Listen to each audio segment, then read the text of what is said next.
የሚያስፈራ ነገር ሲገጥማችሁ እናም ልባችሁ ድው ድው ድው እያለ ሲያስጨንቃችሁ ምን ማለት እንዳለባችሁ ልንገራችሁ።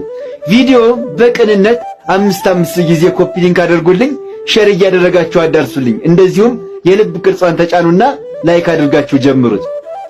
አንዳንድ ጊዜ ድንገት የሚያስፈራ ነገር ይገጥመናል እና ልባችን በጣም ምቱ ይጨምራል ማለት ነው። እና ያን ጊዜ ምን ማለት አለባችሁ መሰላችሁ?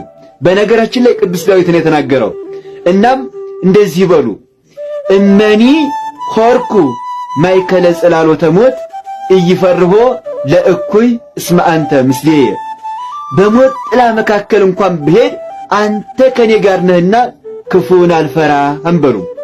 ቅዱስ ዳዊት ጠላቶቹ ሲከቡት የሚያስፈራ ነገር ሲገጥመው እንደዚህ አለ።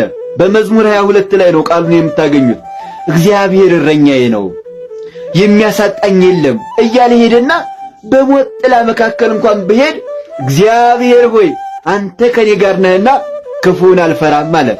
ስለዚህ እናንተም እንደ ቅዱስ ዳዊት የሚያስፈራ ነገር ሲገጥማችሁ እግዚአብሔር ሆይ አንተ ከኔ ጋር ነህና ክፉን አልፈራም በሉት። መዝሙር 22 ላይ ታገኙታላችሁ። ሐሳብ አስተያየታችሁን ኮሜንት ላይ አስቀምጡልኝ። ሼርና ኮፒ ሊንክ እያደረጋችሁ ለሁሉም አደርሱልኝ።